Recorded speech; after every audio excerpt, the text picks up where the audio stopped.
Like I said, sometimes I make stuff because I want to see what it would look like, a guy with his head up his butt. So I made one, and I thought that might be kind of fun to put in the yard. Maybe I can push the envelope and get the press out here. And so I made a big one. I'm making it now. I'm in the process of doing it. And it's almost identical to the small one, but I got clothes on them. Yeah, I'd look for reaction. Sure, I mean, I care what people think. I've had people pull over and pile out of their car and come to the fence and talk to me about the Jesus sculpture and the Pigeon Man and the lizard.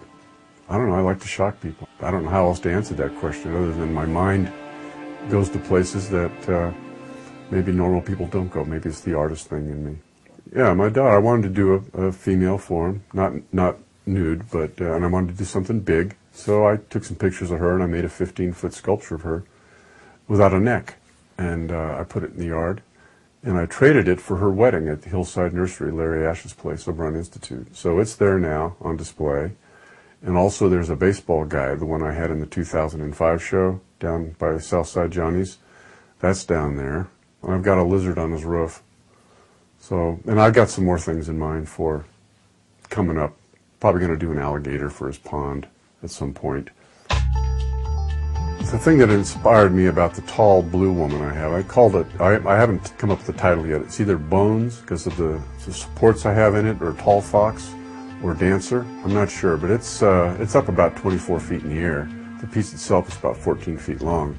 And my initial idea, I wanted to make a piece that moved in the wind, so I made it like a spring, like a spiral.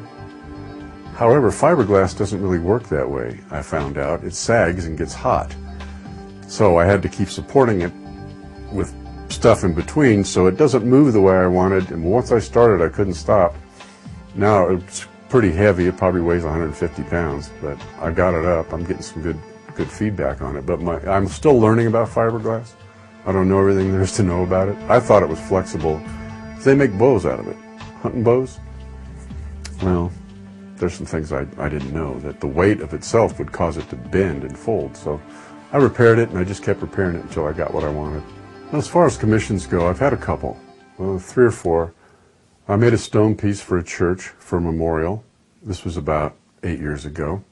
I made a couple of praying mantis. I had one in my tree, and I sold 2 of them, and they're around town. They're 8-foot tall praying mantis, pretty startling looking, big insects.